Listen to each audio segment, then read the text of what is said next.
예, 오늘 말씀의 제목이 아브라함의 부활 신앙입니다.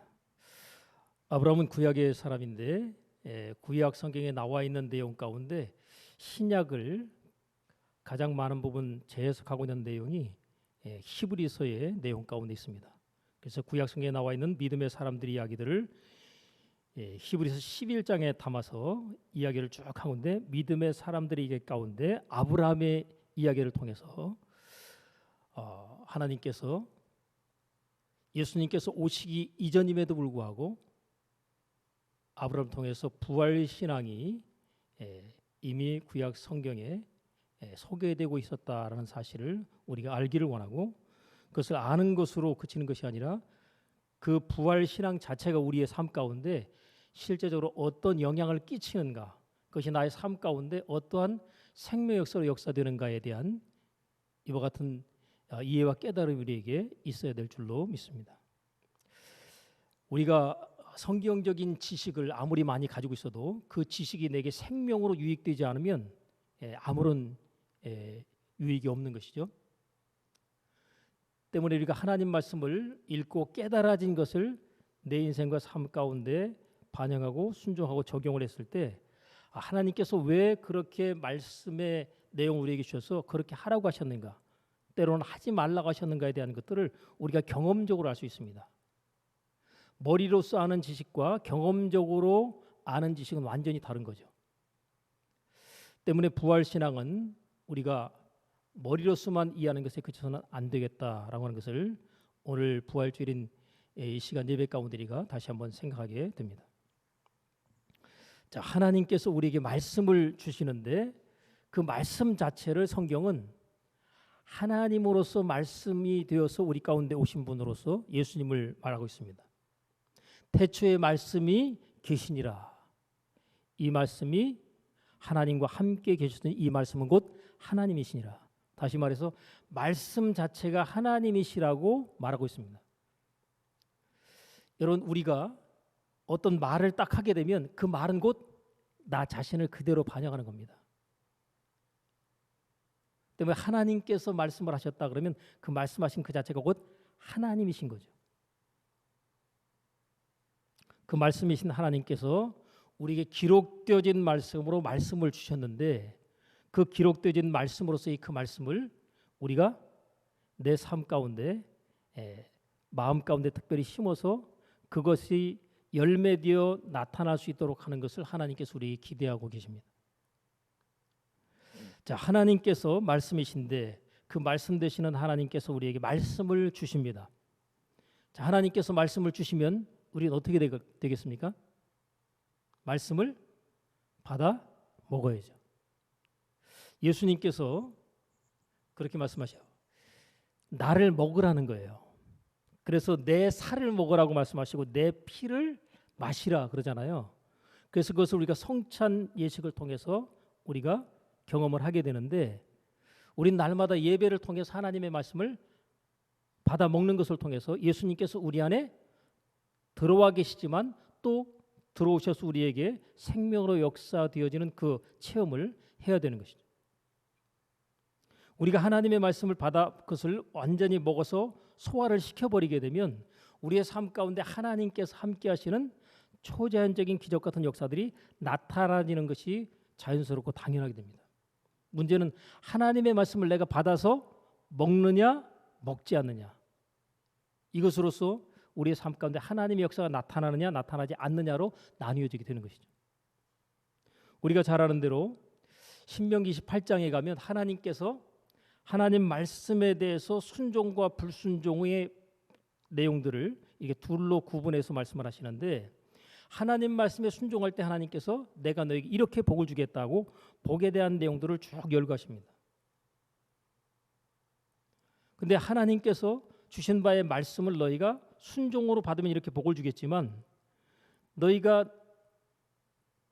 내가 너희에게 주는 바의 그 말씀을 받지 아니하고 불순종을 하게 되면 너의 삶 가운데 복은 없고 이와 같은 저주가 따르고 나타나게 될 것이다 라고 말씀하고 있습니다. 하나님의 말씀이 우리에게 주어졌을 때 그것을 내가 받아 먹음으로 순종하느냐 거부하고 먹지 않으므로 받기를 거부하느냐.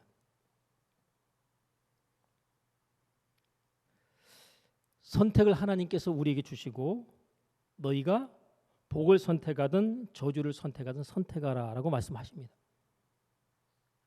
자, 우리가 살아가다 보면 내가 전혀 원하지 않는 안 좋은 일과 결과들이 나타나질 때 그것이 복이겠어요, 저주겠어요? 내가 전혀 원치 않는 안 좋은 일이 계속해서 나타난다 그러면 이것은 복이 아니라 저주입니다. 그러면 이 저주가 내 인생과 삶 가운데 발생하게 되는 이유를 우리는 하나님의 말씀을 통해서 눈치를 빨리 채야 되는 것이죠. 아, 내가 하나님 말씀에 순종하지 않고 불순종으로 살아가는 것으로 말미암아 이런 결과가 나타나고 있지 않은가. 여러분, 원인을 갖다가 파악하지 못하면 문제를 해결할 수가 없습니다. 여러분이 지금 고민하고 있는 어떤 문제가 있는데 거기에 대한 해답을 여러분이 딱 알아버리면 얼굴이 환해질 거예요. 왜요? 문제의 원인을 알았기 때문에 이제 해결하는 것은 뭐만 남았어요? 시간 문제예요. 아, 그렇게 하면 되는구나. 근데 문제는 내가 고민하고 있는 그것에 대해서 문제에 대한 해결의 어떤 답을 갖다 찾아내지 못한 가운데서는 계속 고민하게 됩니다. 오늘 여러분들이 고민하고 계시는 그 고민에 대해서 해답이 이 시간 드려지는 바의 말씀 가운데 깨달아질 수 있기를 주의 이름으로 축원합니다. 자, 아브라함은 시험을 받을 때에 믿음으로 이삭을 드렸으니 이렇게 돼 있죠.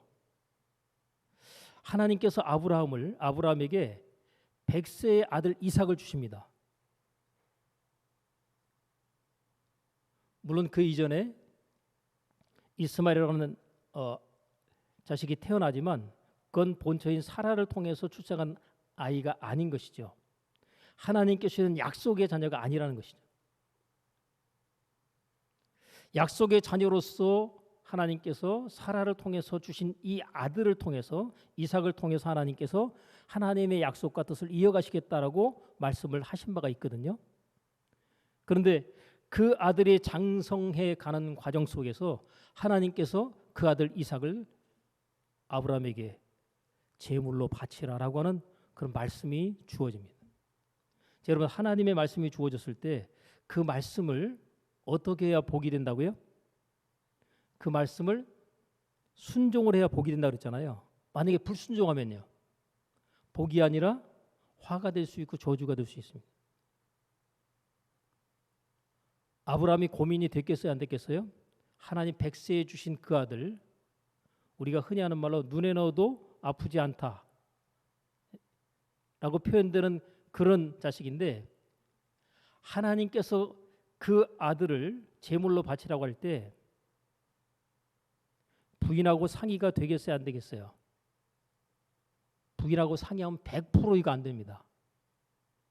사라가 그렇게 하라고 할 것 같아요, 안 할 것 같아요? 여러분이 생각하기에.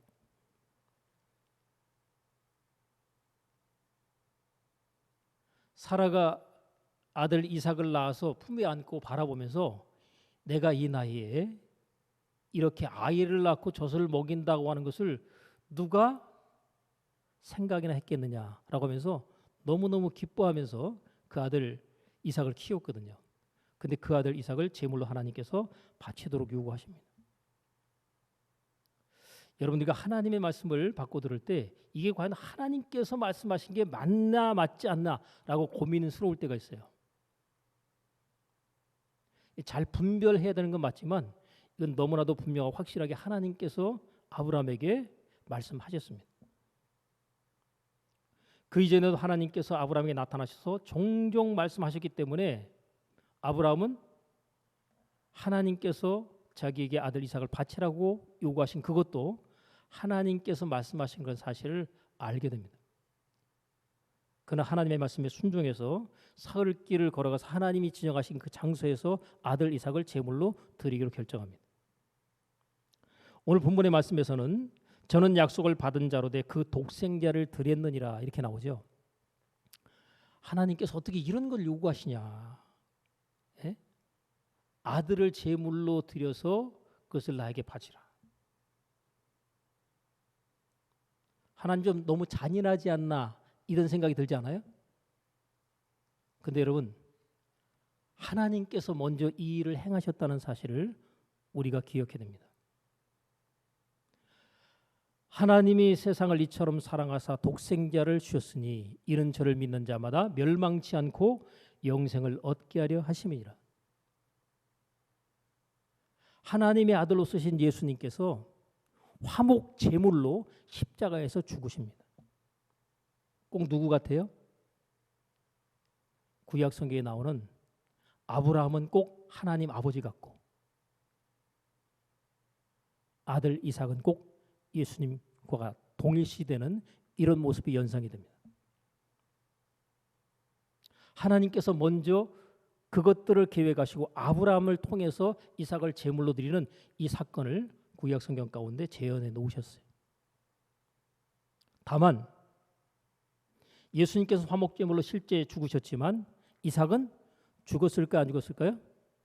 죽지 않았습니다. 근데 하나님께서 그를 제물로 드린 것으로 인정하시고 받아주셨죠. 죽이진 않았지만 죽인 것과 다를 바가 없는, 왜? 죽이려고 하는 그 칼을 든 손을 하나님께서 천사를 통해서 급하게 제지시키셨죠. 아브라함아 아브라함아 하면서. 이미 칼을 들고 그 칼을 가지고 그 아들 이삭을 찌려고 하는 그 상황 속에서 하나님께서는 테스트 합격으로 판정을 하신 겁니다. 근데 어떻게 이 일이 가능했을까?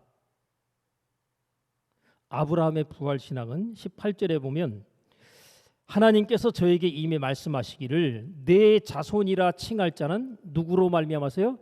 이삭으로 말미암으리라 하셨으니.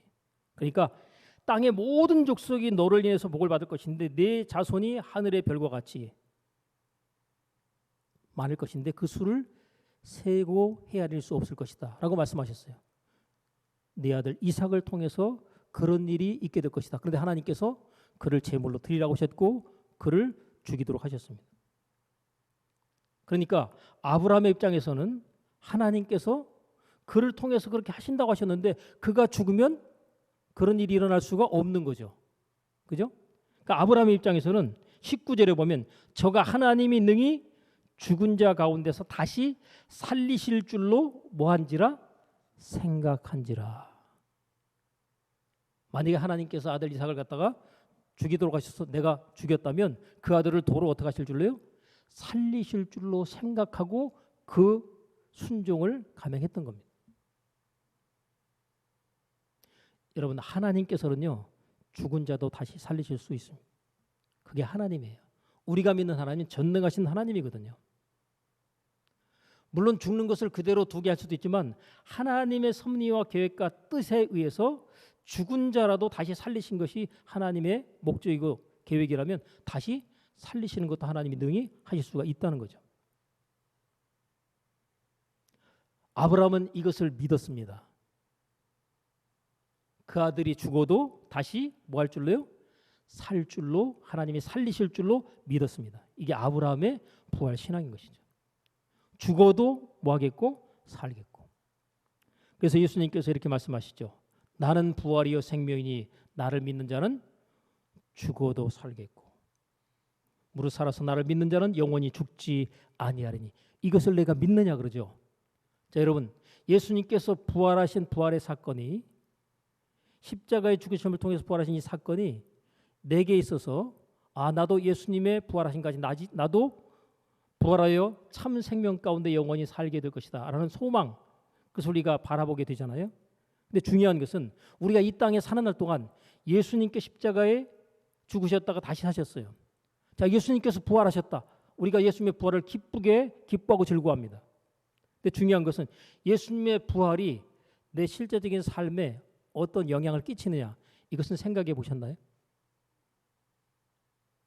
우리가 부활 그렇게 얘기하지만 실제로 내 인생과 삶 가운데서 예수님의 부활이 나와 어떤 실제적인 상관관계가 있는가, 이거 별로 생각 안 하고 그냥 교회 다니고 신앙생활 하는 거예요.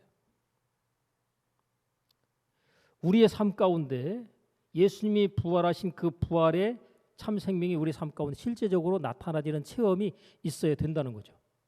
이게 없으면 우리가 신앙생활하는 자체가 의미가 없는 겁니다. 오늘 예수 믿는 사람들이 본인이 알든지 모르든지 예수님의 부활 신앙 자체를 삶 가운데 적용하고 사는 사람이 있는가 하면 많은 경우에 예수님의 부활 신앙 자체를 우리의 삶 가운데 전혀 적용하지 않고 종교적인 신앙생활을 그냥 교회를 오고 가면서 하는 경우들이 거의 대부분이에요. 원수마귀는 우리에게 하나님의 말씀을 대할 때 항상 반대로 생각하게 만들어서 하나님께서 순종하라고 하는 것에 대해서는 순종하지 못할 이유와 핑계들이 강력하게 생각나게 하고, 하나님께서 하지 말라고 하는 것에는 또 해야 될 여러 가지 이유와 핑계들을 유혹으로 만들어서 그것들을 또 하게끔 만듭니다. 그래서 마귀가 우리를 공격하는 공격 방법은 첫 번째는 유혹이고 두 번째는 공갈 협박입니다. 여러분이 인식하든 안 하든 그것과 상관없이 우리의 삶 가운데서는 원수 마귀의 공격이 계속되고 있다는 사실이 이해가 되어야 됩니다. 그 두 가지 가운데 하나가 첫 번째 유혹인데, 유혹은요, 하와를 유혹할 때 에덴 동산에서 뱀이 사용했던 방법입니다. 내가 그것을 먹으면, 하나님께서 먹지 말라고 하셨잖아요. 먹으면 너도 하나님처럼 될 수 있다. 유혹이죠. 여러분, 그걸 먹으면 너에게 좋은 일이 있을 것이다. 하나님께서 먹지 말라는데, 하지 말라는데, 하나님이 하지 말라는 걸 내가 하면 너에게 좋은 일이 있을 것이다. 좋은 결과가 있을 것이다. 이렇게 얘기하는 게 원수 마귀가 유혹이라는 방법을 통해서 하나님의 말씀에 불순종하게 하는 것입니다. 많은 사람들이 여기에 다 넘어가죠. 얼마나 교묘하게 유혹을 하는지 그냥 거의 대부분 넘어지는 게, 그 유혹에 넘어지는 게 일반적으로 보시면 됩니다.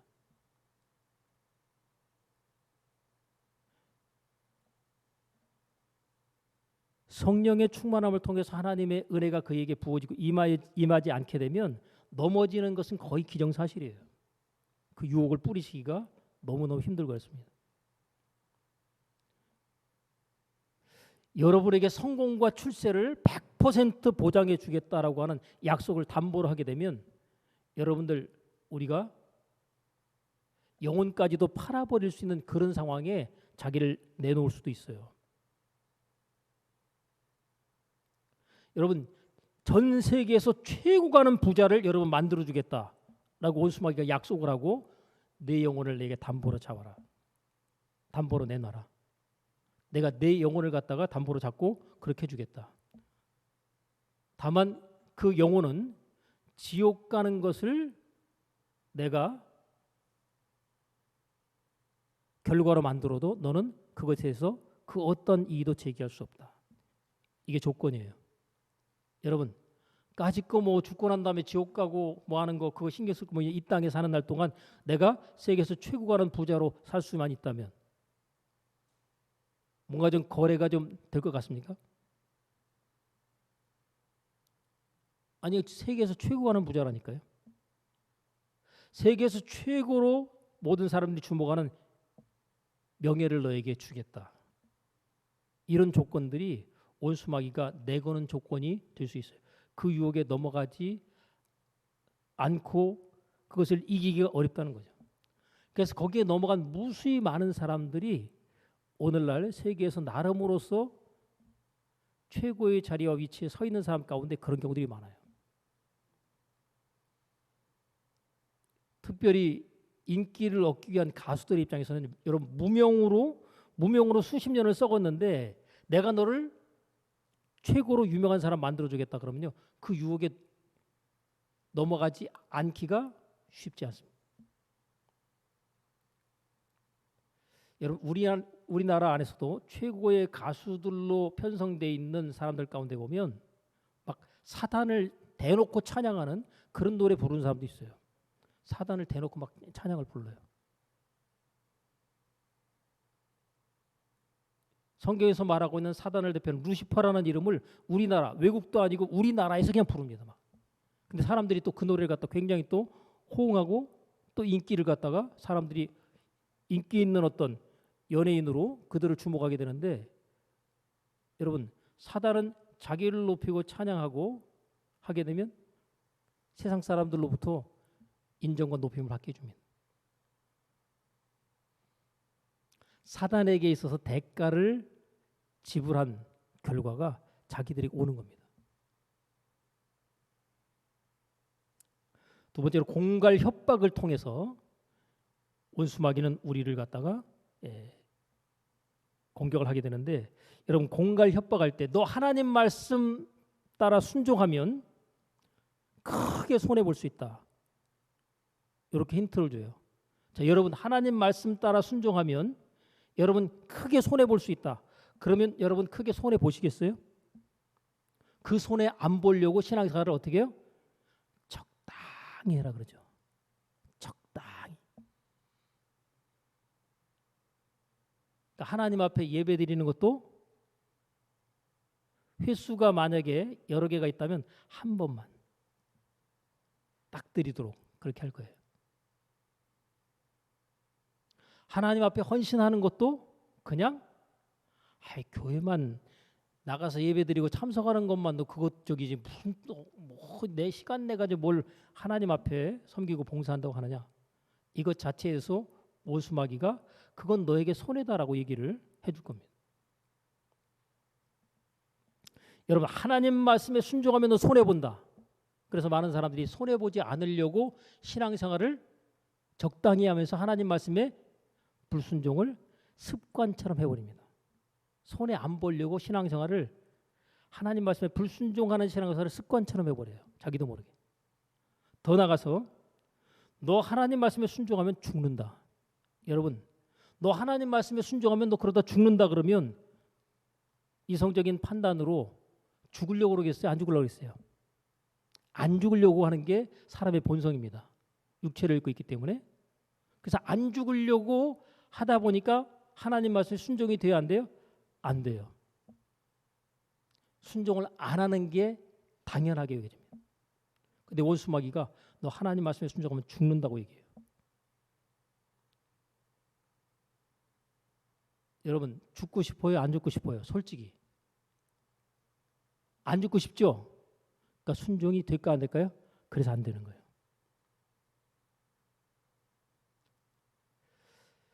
예수님께서 친히 말씀하시기를 몸은 죽여도 영혼은 능히 죽이지 못하는 자를 두려워하지 말고, 원수마귀죠, 너희의 몸과 영혼을 능히 지옥에 멸하실 수 있는 그분을 두려워하라 그러네요.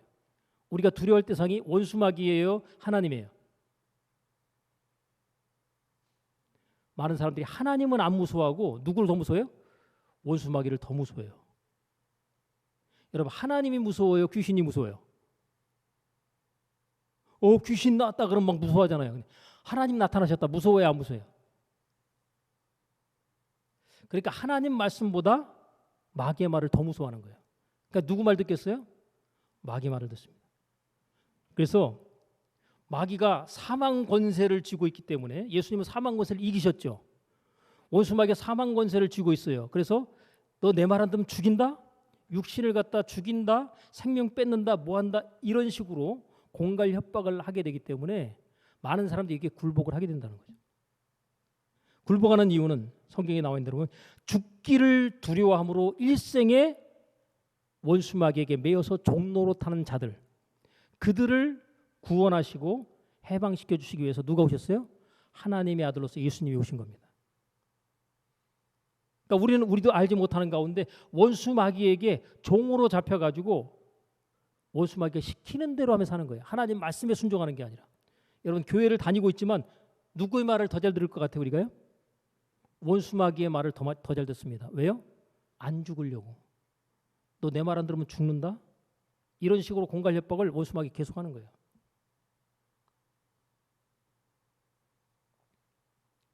하나님께서 뭐라고 얘기하시나요? 너 내 말 들으면 산다. 절대로 죽지 않는다. 이게 하나님 말씀이고, 너 하나님 말씀 들으면 죽는다. 이게 원수마귀가 우리에게 던지는 말입니다.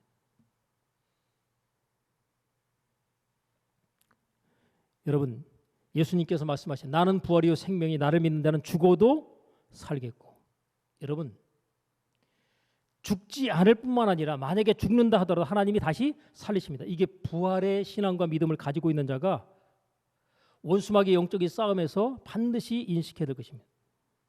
이거를 부활 신앙에 대한 사실을 인식하지 못하면 원수마귀의 공갈 협박하면 거기에 다 굴복하게 되는 거예요. 그래서 하나님 말씀에 순종을 못하는 겁니다. 크게 손해볼까 봐 죽을까 봐. 이 두 가지예요.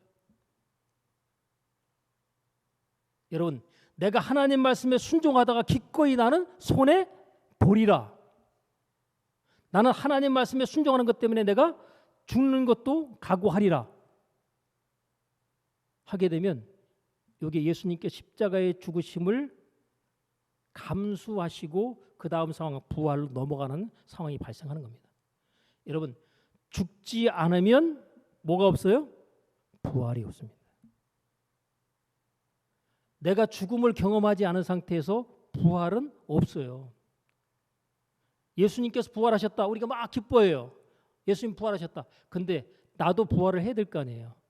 그죠? 근데 내가 부활하려면 어떻게 돼요? 하나님 말씀을 끌어안고 순종함을 통해서 죽음을 통과해야지 그 다음에 부활이 있어요. 여러분, 죽음을 통과하고 부활을 하게 되면요, 부활하면 절대로 죽지 않습니다. 이제 못 죽여요. 부활한 생명은 원수마귀도 어떻게 못합니다. 근데 부활 이전의 생명에 대해서는 뭐 별의별 공갈 협박을 통해서 막 힘들게 하고 괴롭게 하고 고통스럽게 할 수 있어요. 근데 부활한 생명은 원수마귀가 터치를 못한다는 거예요. 예수님께서 세상에서는 너희가 환난을 당하나, 이 환난은 하나님께서 주신 환난이 아니라 원수마귀가 우리에게 영적인 공격을 하는 것으로 말미암은 환난입니다. 너 죽인다 하는 거죠. 담대하라, 내가 세상을 이겼노라. 예수님께서는 그래서 그 별명이 이긴 자입니다. 자, 예수님께서 이긴 자이기 때문에 우리가 신앙생활을 할 때에 요한계시록 보면 7개 교회들이 쫙 소개되고 나오거든요. 근데 7개 교회들 그 끝부분에 보면 이기는 자에게는 내가 그에게 이와 같은 것을 주겠다는 약속이 있어요. 7개 교회들마다 전부 다 이긴 자에게는 왜요? 예수님께서 이긴 자거든요. 그러니까 우리가 이 세상에 살면서 원수마귀 영적인 싸움에서 진자가 되어야 되겠어요? 이긴 자가 되겠어요? 이긴 자. 원수마귀가 너 내 말 안 듣으면 죽인다? 너 하나님 말씀 순종하다 죽는다? 그래. 나 하나님 말씀에 순종하다가 손해 좀 볼 거야. 나 하나님 말씀에 순종하다가 나 죽는 것도 각오할 거야. 이래버리면 원수마귀가 더 이상 그를 공격할 수 없다는 사실에 돌아서게 됩니다. 여러분이 만약에 하나님 말씀에 순종한 것 때문에 손해본 것이 있다면 그게 나중에 반드시 뭐로 들어오겠어요? 하나님께서 큰 상과 복으로 여러분에게 반드시 되돌려 주시고 갚아줄 겁니다. 난 예수 믿으면 손해본 게 없어. 받을 게 없는 줄로 아시면 됩니다. 하나님 말씀에 순종한 것이 없는 사람은 손해본 것이 없어요. 세상적으로 볼 때. 그러나 하나님 말씀에 순종한 것이 많으면 많을수록 손해본 것처럼 여겨지는 결과들이 많이 있습니다. 여러분이 하나님 앞에 물질로 헌신하든 시간으로 헌신하든 여러분이 하나님 앞에 있어서 남들 놀러 갈 때 하나님 앞에 예배하든 이 모든 것들이 뭐예요? 하나님 앞에서 여러분들이 전부 다 말씀에 순종함으로 말미암아서 세상 사람들이 볼 때는 손해보는 것처럼 여겨지는 모습들입니다. 아이고, 예수 믿는 사람 불쌍해. 우리 이렇게 놀러 가는데 그냥 뭐 예배 드린다고 모여가지고 저기 시간 보내는데 참 불쌍하다. 그지? 누가 불쌍한지는 나중에 봐야겠지만 손해보는 것처럼 여겨져요. 여러분도 예를 들어서 예배를 드리는 자리에 앉아있으면 날씨가 좋을 때 남들 다 놀러 가는데 나는 여기서 예배 드리고 있구나. 이런 생각이 들잖아요. 그죠? 손해보는 것 같고. 하나님, 내가 기꺼이 예배 드리는 것 때문이라면 손해처럼 보이는 것을 내가 즐거움으로 감당하겠습니다 하고 받아들이시면 그게 복이 되는 것입니다. 여러분 하나님 앞에 여러분들이 예배하러 나오려고 할 때 얼마나 많은 유혹이 있겠어요. 그죠? 유혹뿐만 아니라 요즘에는 또 이 코로나를 핑계로 해가지고 이 정부가 어떻게 해요? 공갈 협박을 대신하잖아요. 원수마귀 대신. 그죠? 온갖 공갈과 협박을 하면서 막 해야 되니까 막 교회들이 어쩔 줄을 몰라 하고 막 난리가 나잖아요. 특별히 세상에 대한 공격보다는 교회에 대한 공격을 더 강력하게 하죠. 원수마귀가 이게 세상 정부를 통해서 교회를 갖다 이렇게 공격을 하는 겁니다. 너무나도 당연하고 자연스럽게요. 거기에 많은 사람들이 엄청난 부담들을 느끼게 되면서 하나님 앞에 예배하는 것을 정상적으로 드리기가 어려워지게 되는 거죠. 여러분, 그걸 극복하고 통과해내는 것이 굉장히 중요합니다. 여러분, 우리가 살아가면서 너 예수 믿을래 안 믿을래로 만약에 총불이나 칼이 내게 생명의 위협으로 딱 들어왔을 때 그때 과연 내가 예수님을 모른다고 부인하지 않고 그것을 내 믿음을 지킬 수 있으려면 평상시 하나님 앞에 내가 예배하는 것 이것 자체를 내가 거기에다 승부를 못 걸어버리는데 내 믿음을 내가 어떻게 생명의 위협 앞에 내가 믿음을 부인하지 않고 견딜 수가 있겠냐는 거예요. 여러분 작은 것처럼 보여지는 그것이 여러분들이 작은 것에 우리 생명을 걸어야 돼요. 그래야 큰 사건이 내게 주어졌을 때 그것 자체가 당연하게 또한 내가 적극적으로 대처를 할 수가 있게 되는 거죠. 여러분 하늘의 밀이 땅에 떨어졌어요. 이 하늘의 밀이 바로 예수님이신데 하늘의 밀이 땅에 떨어져서 뭐 하지 않으면요 죽지 아니하면 어떻게 해요? 하늘 그대로 있습니다. 죽으면요 많은 열매를 맺느니라. 여러분 하늘의 밀이 땅에 떨어졌는데 죽는 게 좋겠어요? 안 죽는 게 좋겠어요? 여러분이 씨를 갖다 뿌려놨는데 그 씨가 죽는 게 좋겠어요? 안 죽는 게 좋겠어요? 안 죽으면 하늘 그대로 있습니다. 나중에 보면 심어놓고 난 다음에 안 죽은 씨가 나 안 죽고 살았지롱 이러면요 어떻게 되겠어요? 얘 하나 그대로 있네. 근데 죽었어요. 죽은 애는 거기서 그대로 있지 않고 거기서 싹이 나오고 가지를 뻗고 꽃이 피더니 열매를 맺어가지고 그 열매를 통해서 심은 자에게 기쁨을 주는 거죠. 하나님께서 우리가 하나님 말씀에 순종하다가 손해보기를 원하시고 죽음을 통과하기를 원하십니다. 왜요? 그래야 하나님께서 많은 열매를 자기 영광을 통해서 보실 수 있기 때문에. 나의 말을 듣고 순종하다가 죽음을 통과하는 자가 누구냐? 그가 누구냐? 하나님의 아들의 정체성을 가진 자가 바로 죽음을 통과하는 자입니다. 여러분 죽기를 두려워하면 마귀의 종이 되는 거예요. 근데 죽음을 통과하면요 하나님의 아들의 정체성을 확보하고 하나님의 영광을 나타내는 축복의 인생과 삶이 그때부터 시작되는 겁니다. 여러분 평생의 신앙생활을 하는데 하나님 앞에 주일 성수 문제가 해결이 안 된다. 하나님 앞에 평생의 신앙생활을 하는데 내가 11조 문제 때문에 아직도 고민이 돼가지고 막 해야 되는지 말아야 되는지. 간혹 어떤 정신나간 목사는요 11조 하지 않는 게 맞다고 그 정당성을 설교해주는 정신 좀 나간 목사가 있긴 있더라고요 보니까.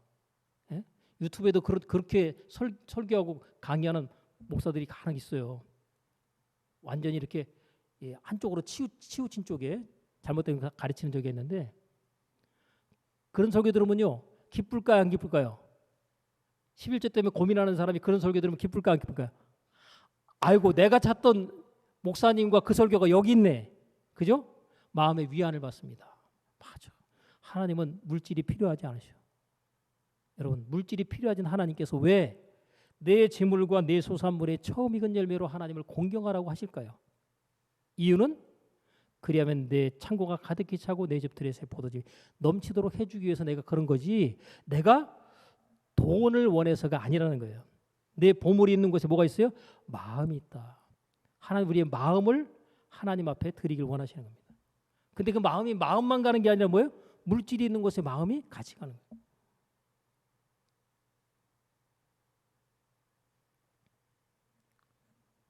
원수마귀는 참 교묘하게 우리 속입니다. 하나님께서 마음을 원하시지 뭐 물질을 원하시나 할지 모르겠지만 거기에 속게 되면 하나님께서 주는 바의 축복으로의 그 축복은 없습니다. 여러분 우리는 하나님 말씀의 순종함을 통해서 하나님께서 저에게 복을 주셨다라고 하는 증거를 받아내야 돼요. 여러분 세상 사람들처럼 우리가 똑같이 해가지고 나도 그들처럼 뭔가 잘 되어져 보이는 그 결과를 얻으려고 하게 되면 그건 실수입니다. 양다리 걸치는 게 굉장히 위험한 거예요. 양다리를 걸치면 우리가 흔히 하는 뭐 죽도 밥도 안 됩니다. 그러니까 예수 믿는 사람들이 왜 죽도 밥도 안 되느냐? 그러니까 교회는 수십 년을 다녔어요. 근데 내가 알고 있는 친구나 다른 지인들 예수 안 믿는 사람들 보잖아요. 그러면 그들이 나보다 세상적으로 훨씬 더 잘 나가고 잘 되는데 나는 뭐 교회 그렇게 열심히 다니고 있는데 되는 게 없어요. 왜 그럴까요? 양다리 걸쳐서 그래요. 마음이 둘로 나눠져서. 하나님 말씀에 순종을 하려니까 죽을 것 같고 손해볼 것 같고 그렇다고 세상으로 나가자니 안 되겠고 그러니까 죽지 않고 그냥 잠깐 기절했다가 다시 일어나는 이런 식의 상황이 벌어지니까 하나님께서 여러분 기절한 거하고 죽은 거하고는 다른 겁니다. 만약에 죽지 않았더라도 하나님께서 내가 죽은 것이나 마찬가지라고 인정하시면 그때부터 하나님의 축복이 시작이 됩니다. 안 죽었어도 죽은 걸로 인정이 뭐예요? 됐잖아요. 여러분 에스더가 유대민족이 하만의 음모에서 죽게 될 것이라는 소식을 딱 접했어요. 근데 왕 앞에 자기가 나가서 그것을 부탁을 하려고 하게 되면 왕이 부르지 않는 데 나가면 죽이는 것이 그 나라의 법이라. 그래서 나가는 것에 대해서 두려움이 있어서 못 나갑니다. 근데 그를 갖다 정말 딸처럼 키웠던 그 사촌 오빠인 모르드게가 이때 내가 만일 잠잠하고 말이 없으면 유다인은 하나님께서 다른 데로 말미암아 노임과 구원을 얻게 할 것이요 너와 네 아버지는 멸망하리라. 내가 왕 후의 위를 얻게 된 것이 이때를 위함이 아닌지 누가 아느뇨? 그러죠. 이 얘기를 듣고 충격을 받습니다. 그리고 고민한 가운데 내가 사흘 동안 금식하고 내가 왕 앞에 나가서 이 문제를 해결하도록 하겠습니다. 하고 사흘 금식을 결단합니다. 그리고 한 말이 뭐예요? 내가 죽으면 죽으리이다. 에스더가 죽었어요? 안 죽었어요? 아니 죽으면 죽겠다고 작정했는데 안 죽었어요. 유대 민족들을 전부 구원하고 살려내는 그 일을 이 에스더가 해냅니다. 그래서 유대인들이 지금도 기념하는 그날이 부림절이에요.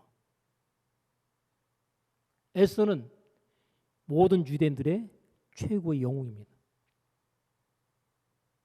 죽으면 죽으리 됐더니 죽는 게 아니라 살리는 역사에 그가 쓰임을 받게 되더라. 물론 눈앞에는요 죽을 수밖에 없는 어떤 상황들이 앞에 있죠. 근데 하나님 앞에 금식하며 기도하고 나갔더니 죽는 것이 아니라 유대민족들 전부 구원하는 그 일에 그가 쓰임을 받게 되더라. 여러분 한 끼 먹고 이제는 굶어 죽으려고 했던 사르밧 과부, 한 끼 먹고 굶어 죽으려고 했던 사르밧 과부, 그게 엘리야 선지자가 찾아와서 너 그거 한 끼 먹고 죽으려고 하는 그거 나한테 만들어서 주고 그리고 너는 나중에 먹어라. 여러분 나중에 먹을 거 있어요 없어요? 그거 먹고 나면 끝나는 건데 너는 그거 먹고 난 다음에 나중에 먹으래요. 잘못 이해하면 굶어 죽으라는 얘기로 들리잖아요. 나만 대접하고 너 굶어 죽어라. 근데 죽을 각오하고 아이고 한 끼 더 먹고 굶어 죽으나 대접하고 죽으나 난 대접하고 죽겠다. 하나님의 종을 대접하고 죽겠다 하고서 그걸 음식을 만들어서 대접을 해버립니다. 사르밧 과부 죽었을까요? 안 죽었을까요? 굶어 죽어야 되는데 죽어야 안 죽어요? 대접하고 난 이후에 끊임없이 먹을 것이 계속해서 나오더라. 초자연적으로. 여러분, 내가 지금 죽을 것 같은 상황이 벌어졌어요. 그럼요, 차라리 얼마 안 되는 거 있잖아요. 그냥 뿌리세요. 다른 사람 줘버리세요. 이거 내가 한 끼 먹고 내가 굶어 죽을 것 같다 싶으면 다른 사람을 갖다가 주는 것으로서 내가 그것을 써버리세요. 그러면 사는 일이 생깁니다. 이게 성경의 원리예요. 저 사람 자기도 먹을 거 없어가지고 힘들고 어려운 사람이 다른 사람에게 그냥 줘버리네. 하나님께서 가만두겠어요? 누군가의 마음을 감동시키겠어요? 하나님께서 예를 들어 큰 부자의 마음을 감동시켜버리시면 그 사람 평생에 먹고 살 거 걱정하지 마라, 내가 책임져 줄게, 이런 사람이 나올 수도 있다. 이게 이제 하나님이 하시는 일이에요. 근데 우리 눈앞에 보여지는 부담스러운 상황, 죽을 것 같은 상황에 거의 되게 굴복하고 넘어지고 쓰러지죠. 여러분, 부활신앙은 다른 것이 아니라 죽음을 통과하고 넘어가는 그 사건과 가정이 있는 사람에게 부활의 신앙이 그의 인생과 삶 가운데 나타나지는 겁니다. 뭐 예수님 부활했다 아무리 얘기해봐야 그것이 나의 삶 가운데 실제로 적용이 되고 나타나지 않는다면 무슨 의미가 있겠어요? 사도 바울이 이렇게 얘기합니다. 내가 그리스도와 함께 십자가에 뭐했나니? 못 박혔나니 이제는 내가 사는 것이 아니요 내 안에 그리스도께서 사는 것이다. 자, 예수님 십자가에 달리셔서 죽으셨죠. 근데 예수님이 죽고 끝났어요? 다시 사셨죠. 예수님께 십자가에 달려 죽으셨다 다시 사신 것처럼 우리가 하나님의 말씀에 순종하고 죽을 것을 각오하고 거기에 함께 뜻을 같이 하면 그 사람은요 예수님의 부활과 함께 다시 부활의 생명으로서의 삶을 사는 겁니다. 때문에 예수님의 부활이 그의 삶을 통해서 이제 나타나지는 거죠. 죽고 난 이후의 부활이 아니라 이 땅에 사는 날 동안 부활의 생명을 맛보면서 하나님의 아들이 정체성을 가지고 멋지고 승리하는 인생의 삶을 살아내게 되는 것입니다. 이게 안 되면 맨날 원수마귀가 공갈 협박하면 거기에 넘어지고 쓰러져가지고 맨날 아버지 하나님 오늘도 원수마귀한테 여기 터지고 저기 터지고 하면서 그거 보고하는 게 일상이 되어버리는 거죠. 맨날 이기는 보고가 나와야 돼요. 승전보가. 그러려면 여러분의 삶 가운데 하나님, 내가 하나님 말씀에 순종했더니 하나님 이런 결과를 내가 얻었습니다. 이게 계속 나와야 된다는 거죠. 근데 우리가 패배의 보고를 하는 이유는 뭐예요? 하나님 말씀에 순종 안 했다는 걸 갖다가 얘기하는 거예요. 하나님 아버지가 한 주가 여기 터지고 저기 터지고 만신창이가 됐사오니 이러면서 또 울어요. 근데 그게 뭐예요? 습관이에요. 그래서 여러분, 예를 들어 이제 대표 기도를 만약에 한다고 가정하면 승전보를 많이 얘기했으면 좋겠어요. 막 그냥 찌들린 얘기로서 그냥 막 그 부정적인 보고 막 그냥 세상에 막 안 돌아가는데 주여 어찌하면 좋겠 이런 것들은요 전부 패배와 관련된 복음입니다. 우리는 이겨놓고 싸우는 거예요. 예수 믿는 사람들은 이미 예수님께 이겨놓으시잖아요. 내가 세상을 이겼노라. 그러니까 너희도 이길 거야. 걱정하지 마. 내 말만 듣고 따르면 너희들도 이길 거야. 이걸 믿어야 됩니다. 너 하나님 말씀 듣고 따르면 너 반드시 죽을 거야. 이게 원수마귀가 하는 말이고 너 하나님 말씀 듣고 순종하면 죽을 것 같으면 죽지 않아. 걱정하지 마. 그거 원수마귀가 겁주는 거야. 공갈 협박만 하는 거야. 하나님께서 허락하지 않는데 죽일 수 없습니다. 만약에 죽었다면 다시 살리는 것도 하나님이 하실 겁니다. 여러분, 십자가의 죽음을 통과하는 것은 다른 게 아니라 하나님 말씀에 순종하는 겁니다. 여러분, 하나님 말씀에 이렇게 순종하려고 할 때마다 여러분이 설교 시간에 말씀을 듣잖아요. 그러면 말씀이 아멘으로도 오지만 내 마음에 딱 맞으면 내 마음에 안 맞는 말씀이 오잖아요. 그죠? 예를 들어 그 부부싸움 대판에 가지고 마음이 지금 막 상해 있는데 하나님께서 내가 먼저 가서 사과해라. 미안하다고 해라. 또 용서를 구해라. 그런 감동이 오면 사단아 물러가고 싶어요? 받아들이고 싶어요? 그거 하나님 말씀 맞습니다. 그 말씀 그대로 여러분이 순종하면 어떤 일이 일어나겠어요?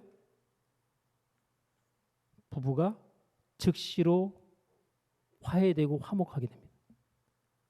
근데 그거 해야 안 해요. 원수마귀가 이놈의 자존심 때문에, 그죠? 말 못하게 하잖아요. 원수마귀가. 그지? 여러분들이 그런 상황이 사실 많이 있지만 하나님 말씀에 순종을 우리가 계속 거부하면서 어떻게 살아요? 한 달 동안, 어떤 집이 1년 동안 말 안 하고 지내는 집도 있다고 하더라고요. 예수 안 믿으면 괜찮은데 예수 믿는 사람도 그럴 수가 있어요, 없어요? 있다니까요. 여러분이 예배 드리다 보면 여러분이 가지고 있는 문제에 대해서 하나님이 정확하게 말씀하셔요. 네가 고민하고 있는 그 문제 이렇게 순종하면 그 문제 그냥 해결된다 라고 딱 힌트 주시거든요. 근데 그걸 순종을 해야 하나요? 안 하죠. 왜요? 순종하려고 하니까 죽는 거예요. 죽는 거. 자존심이 뭐 한다고 그래요? 자존심은 죽어야지. 자존심이 살면 내 인생과 삶이 다 망가집니다.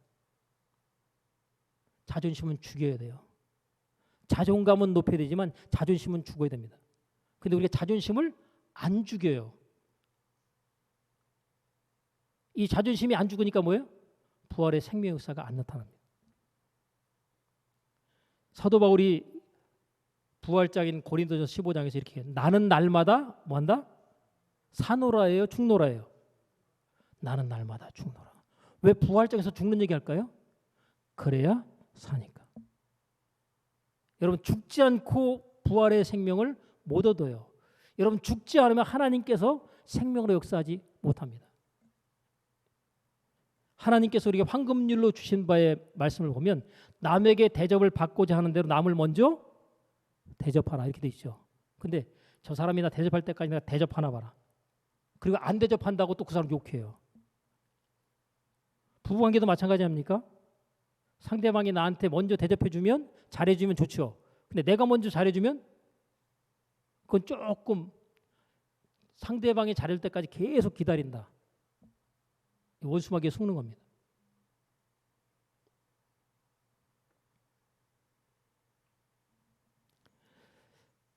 우리가 하나님의 말씀을 따라서 말씀을 주기도 하지만 성령의 감동을 통해서 하나님께서 말씀하시기도 하셔요. 말씀을 듣는 중에 깨달아지는데 그 깨달아진 것이 여러분이 지금 고민하고 있는 거기에 대한 해답입니다. 그냥 순종하시면 돼요. 제가 전에도 말씀을 드렸죠. 남편이 바람피고 저 남편 내가 이혼은 못하지만 평생 저 남편하고 이제는 완전히 각방 쓰고 따로 산다. 그렇게 살다가 성경 공부를 하는데 성경 공부에서 부부관계의 문제에 대한 것들을 공부를 하게 되는데 거기에서 깨달은 바의 내용이 있었어요. 감동이. 근데 그 성경 공부를 지도하는 그 지도자인 그분이 오늘 그분의 내용 아니까 오늘 각방을 쓰던 그 상황을 종료하고 오늘은 당신이 먼저 남편에게 들어가서 그래서 합방을 하십시오. 이렇게 말했는데 이걸 하나님의 말씀으로 선포를 했어요. 그대로 순종했을까 안 했을까요? 고민이 됐겠지만 순종을 했습니다. 이게 뭐예요?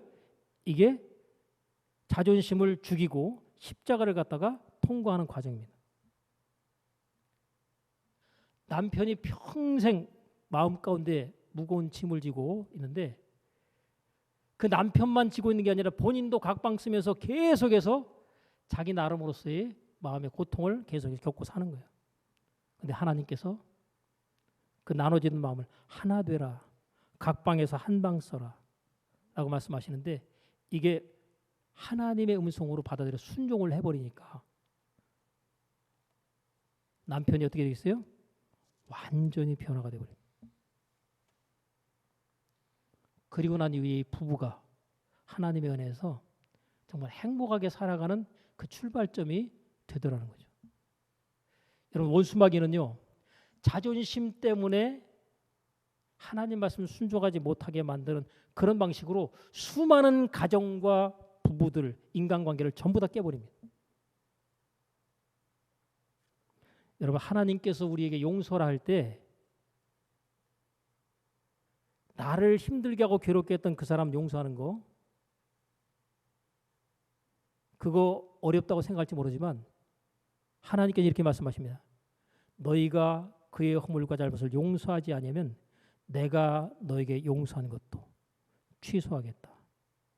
여러분, 하나님이 우리의 허물과 죄를 용서해 준 것처럼 우리도 나를 힘들게 하고 괴롭게 한 그 사람에 대해서 용서하고 받아들여야 되는데, 그 안 받아들이면 하나님 용서하지 않는데요.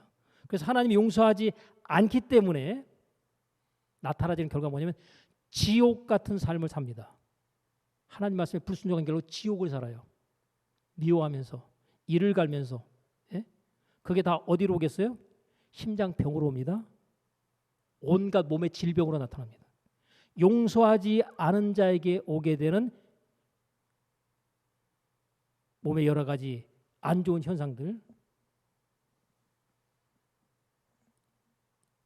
이게 하나님께서 벌을 주실 대사를 본인 스스로 벌을 받고 있는 거예요. 하나님 말씀에 순종하지 않음으로 말미암아. 근데 그 사실을 알까요, 모를까요?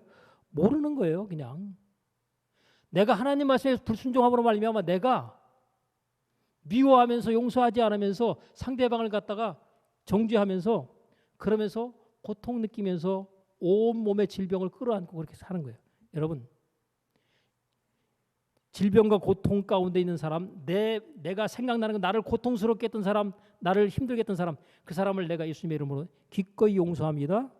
또 축복합니다라고 선포해 버리면 그 순간에 원수마귀가 묶어놨던 그 쇠사슬의 결박은 완전히 풀려지고 완전히 자유한 가운데 하나님의 은혜 안에서 그의 마음은 자유를 얻고 육신의 모든 질병도 시간이 지나는 가운데 완전히 치유와 회복이 일어납니다.